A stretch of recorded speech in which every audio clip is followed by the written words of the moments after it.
자, 술을 마시던 중에 여성 부하 직원의 손을 만진 30대 회사원이 추행 혐의로 재판에 넘겨졌습니다. 그런데 무죄를 선고받았어요. 네, 그렇습니다. 이제 사실 회식 자리였다라고 예. 시간도 늦었고 이제 아마 노래방 같은 데 같이 있으면서 얘기를 좀 계속 하자라고 이제 남자 직원이 얘기를 하면서 손을 잡았던 모양입니다. 네네. 근데 그 손을 이제 본인은 뿌리치려고 거부를 했는데도 불구하고 계속해서 잡으려고 잡고 있었기 때문에 이게 뭐 강제추행이 한다라고 고소를 했고 검찰에서 그 부분이 강제추행이 된다라고 봐서 이제 재판에 넘겼지만 예. 법원에서 봤었을 때는 그게 강제추행으로 보기가 어렵다. 근데 이제 이게 손에 집중을 하다 보니까 네. 손만 놓고 보니까 뭐 어떻게 보면 성적 강제추행이 대상이 아닌 것처럼 그렇게 집중이 될 수가 있는데 예. 법원의 판단은 전체 추진이 이런 겁니다. 당시 상황을 전부 다 고려해 봤었을 때 이게 이 남성에게 과연 정말로 성적 수치심을 그러니까 강제추행의 고의가 네네. 있는지 없는지를 좀 따져봐야 되는데 전반적인 상황으로 봤을 때 그렇게 보기는 어렵다. 근데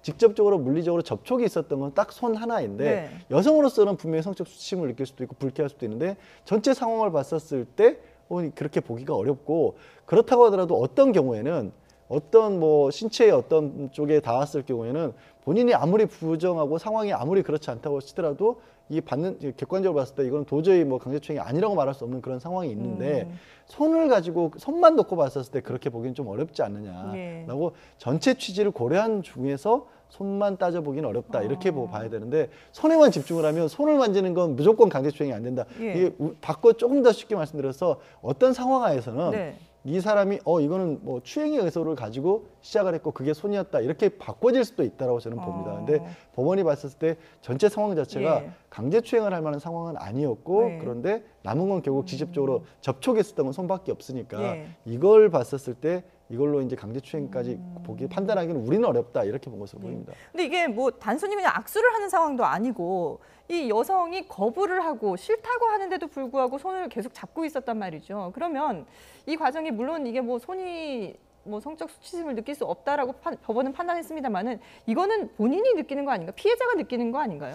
그러니까 그것이 이제 성적 그 인지 감수성과 예. 관련된 개념일 수도 분명히 있습니다. 그러니까 그 손이라고 하는 것 자체가 사실은 평균인의 입장에서는 단순한 뭐 손에 불과할 수도 있겠죠. 네네. 하지만 그 당사자 입장에서는 사실상 중요한 성적 수치심을 느낄 가능성도 분명히 있습니다.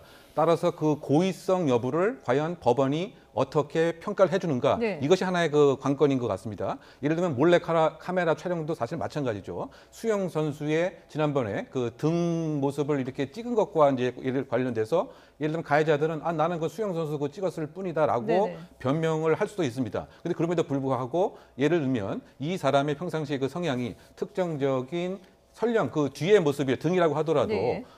신체적인 무엇인가 수치감을 느낄 수가 있다고 한다면 이것도 사실은 몰래카메라 촬영이 분명히 그 대상이 되는 것인데요. 네네. 어쨌든 지금까지 그 판례 등의 그 경향을 보게 되면 신체 부위에 따라서 수치심의 정도와 성적인 추행의 그 부위를 달리 평가했던 것 같습니다. 지금 화면에 나오고 있네요. 예, 그러니까 그 2006년부터 보게 되면 네. 엉덩이 부분에 있어서는 실질적으로 중요한 의미가 있는 신체 부위라고 봤지만 네. 그 이외의 것, 예를 들면 코 같은 경우는 성적으로 의미 있는 부위가 아니다. 뿐만이 아니고 이제 가슴과 그 관련돼서도 윗가슴 부분은 예를 들면 민감한 부위가 아니다. 이렇게 그 판단을 한 것 같고요. 뭐 손목 역시 그 자체만으로 성적 수치심을 일으키지는 않는다라고 이제 판단을 했지만 과연 물론 이제 보통 평균인의 입장에서 이와 같은 판단을 해야 함이 네. 법원의 입장이 하지만 최근에 그 당사자의 시각에서 피해자의 시각에서 성인지 감수성을 조금 더 부각을 시킨다고 한다면 예. 설령 그 손이라고 할지라도 만 당사자가 그 불쾌하게 그 느꼈으면 당연히 조금 수치심의 가능성을 높게 봐야 되지 않는가 생각이 드는데 결국은 그 맥락과 고의성 여부를 어떻게 판단할 것인가 이 부분이 아닌가 생각이 되는 거죠. 예.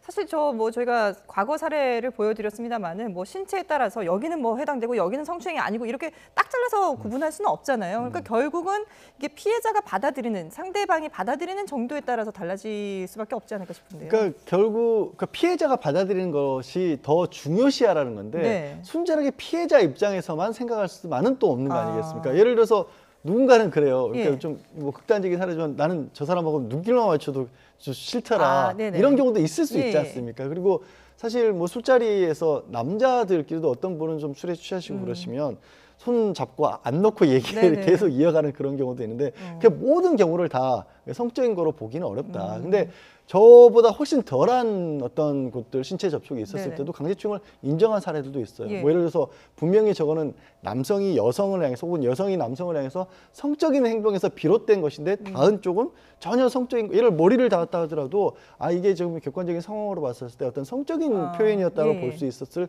그런 경우에는 법원도 유죄 판단하는데 제가 아까 말씀드렸다시피 다른 상황들 전체를 놓고 네네. 봤을 때 그런 의도로 보이지 않는데 그렇다면 그렇다 하더라도 성적인 의도가 없다고 하더라도 어떤 부위에 대해서는 본인이 뭐라고 말하고 어떤 상황이라도 해서는 안 될 곳이 있다. 이런 정도로 좀 예. 생각을 해주시면 좋을 것 같습니다. 알겠습니다. 참 쉽지 않은 판단인 것 같습니다.